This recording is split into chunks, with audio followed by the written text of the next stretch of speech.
Pressure is building on Indiana University to repeal its requirement that students, faculty, and staff receive a COVID-19 vaccination. The vast majority of the Indiana Senate Republican caucus sent a letter to IU this week expressing grave concerns over what they call its heavy-handed mandate. Now, under IU's policy, students would have their classes canceled and university privileges revoked if they aren't vaccinated. Staff and faculty would lose their jobs. The letter says the policy would force students to make a decision based on economics rather than health and individual responsibility.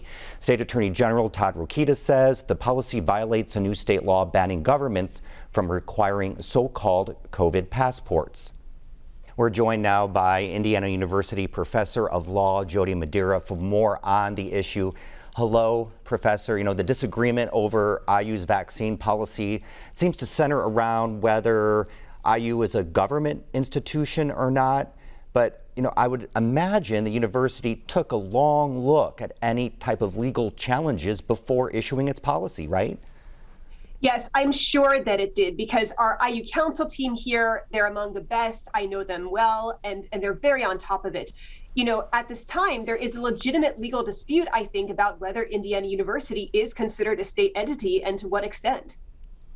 Now, the bill's authors and sponsors have said the law banning the state government from requiring a vaccine passport wasn't meant to include K-12 schools or public universities. Is that right? Yes, but unfortunately, we cannot consider that information in really interpreting this law. You know, the law refers to a state and to a local unit when prescribing the issuance of vaccine passports. And the Attorney General's office has actually issued an informal opinion that the law should be read to apply to all parts of the state, including state universities. But there's a good argument on both sides. So do you expect the legislators to sue the university over the new law or the new policy? I guess what happens now?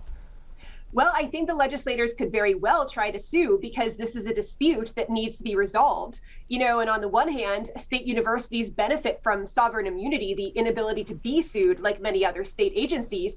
But on the other hand, they're separately defined in law and they have their own boards of trustees. So I think it's a very open question. Indiana University already requires a number of vaccines for students. So what makes the COVID-19 vaccine different? That's an excellent question. And, you know, of course, they require diphtheria, tetanus, MMR, meningitis. But I think that what the legislators are concerned about is that the COVID vaccine has been approved under emergency use authorizations, and it does not have full FDA approval. However, this actually doesn't make a difference. It doesn't make a difference whether, you know, emergency use authorization or final approval. An entity can require it either way. All right, Professor Madeira, thank you very much. Appreciate your time. Thank you.